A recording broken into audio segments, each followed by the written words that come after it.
నింగి నేల నాదే అనేలా సాగుతోంది స్పేస్ ఎక్స్.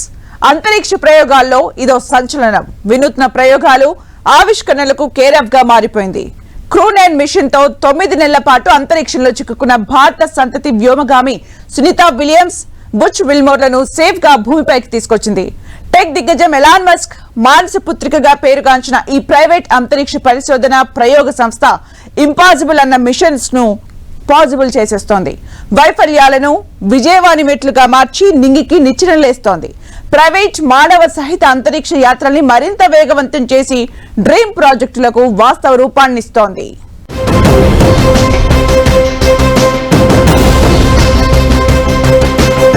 క్రూ-9 డ్రాగన్ మిషన్ విజయంతో స్పేస్ ఎక్స్ లో ఫుల్ జోష్. ప్రైవేట్ గా మానవ అంతరిక్ష యాత్రలు మరింత వేగవంతం. టెక్ దిగ్గజం ప్రపంచ కుబేరుడు ఎలాన్ మస్క్ కు చెందిన స్పేస్ ఎక్స్ పూర్తి పేరు స్పేస్ ఎక్స్ప్లోరేషన్ టెక్నాలజీస్ కార్పొరేషన్.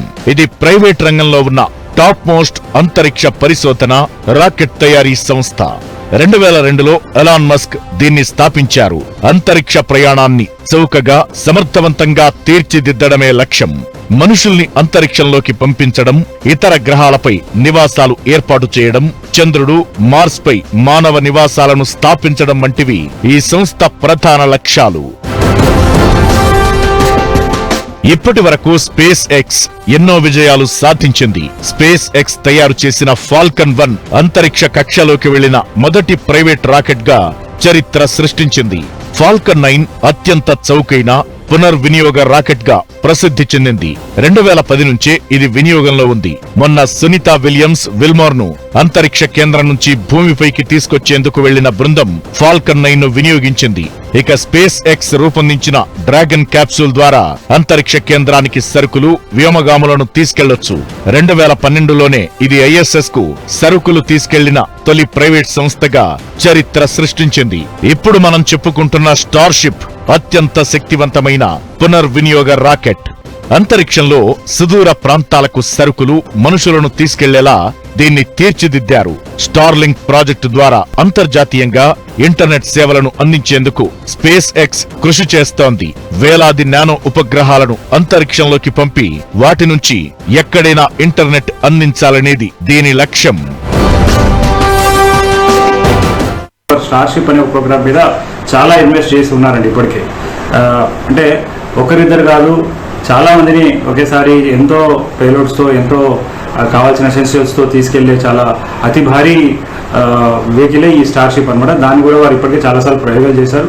అంటే ఈ క్రూ-9 ఇవన్నీ కూడా వారికి ఖచ్చితంగా చాలా స్ఫూర్తినిస్తుందని మనం చెప్పుకోవచ్చు.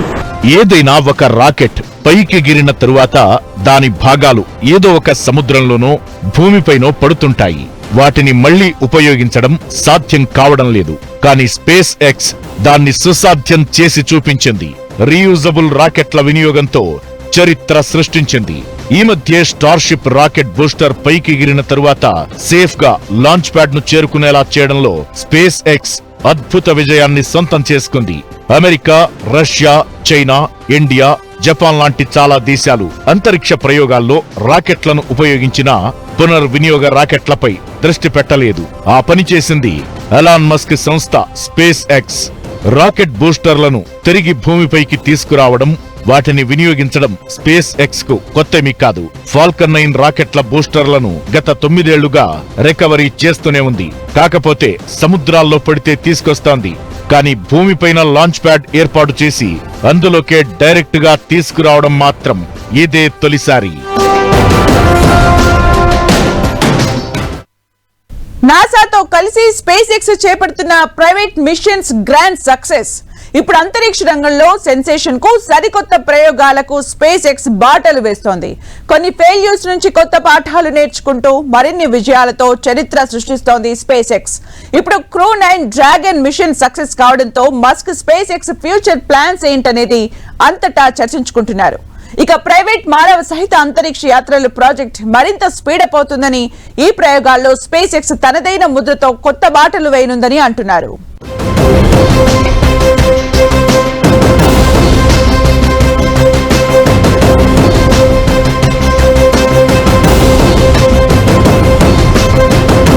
స్పేస్ ఎక్స్ ఒక ప్రైవేట్ అంతరిక్ష పరిశోధన ప్రయోగ సంస్థ. రాకెట్లను సొంతంగా ప్రయోగించడం, అంతరిక్ష యాత్రలు, రీయూజబుల్ రాకెట్ల వినియోగం, డాకింగ్, అన్డాకింగ్, సాఫ్ట్ ల్యాండింగ్, ఇలా చాలా రకాలుగా స్పేస్ లో తనకంటూ ప్రత్యేక ముద్రను వేసుకుంటోంది.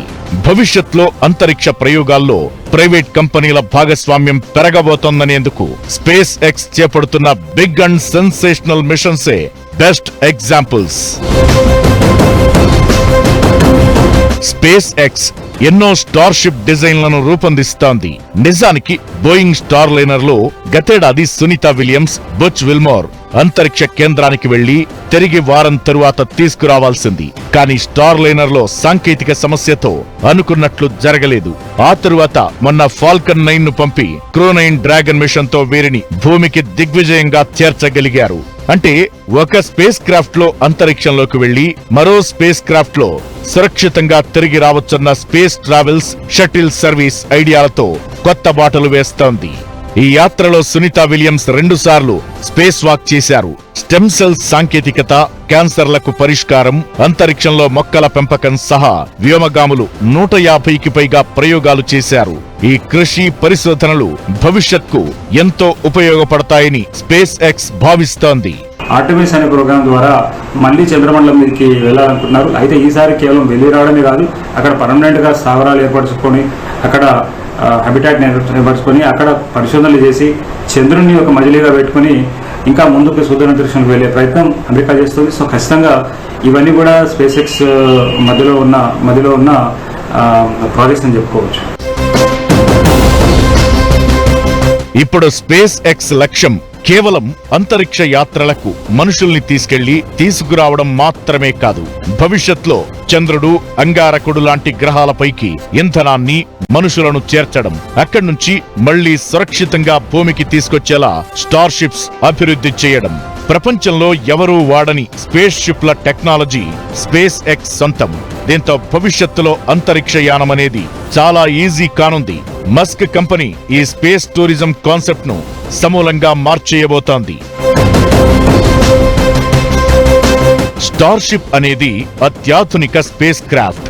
దీని బరువు 150 మెట్రిక్ టన్నులు. ఇది ఒకేసారి 100 మందిని అంతరిక్షానికి తీసుకెళ్లి మళ్లీ తిరిగి తీసుకొస్తుంది. అంతేకాదు, భూకక్షలోనే డాకింగ్ పద్ధతిలో ఇంధనాన్ని రీఫిల్ చేసుకోగలగడం దీని ప్రత్యేకత. భూకక్షలో ఇంధన ట్యాంకర్లను పెట్టి అక్కడే ఇంధనాన్ని ఫిల్ చేసి అక్కడి నుంచి స్పేస్ లోకి వెళ్లి మళ్లీ తిరిగొచ్చేలా కూడా ప్రయోగాలు ఊపందుకున్నాయి. అప్పుడేదైనా స్పేస్ క్రాఫ్ట్లకు ఇంధనం కొరత ఏర్పడితే భూమిపైకి రావాల్సిన అవసరముండదు, భయపడాల్సిన పనే లేదు. ఇది ఒక్క స్పేస్ కే కాదు, చంద్రుడు, అంగారకుడు లాంటి గ్రహాలపై కూడా వెళ్లి రావచ్చు.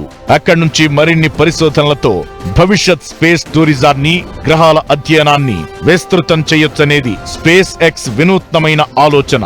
అందులో మధ్యన కొన్ని అడ్డంకులు ఎదురు కావచ్చు, కానీ సక్సెస్ రేట్ బాగానే ఉంది. దీంతో రానున్న రోజుల్లో స్పేస్ ఎక్స్ ఇంకా వండర్స్ క్రియేట్ చేస్తుందనడంలో ఎలాంటి సందేహం లేదు.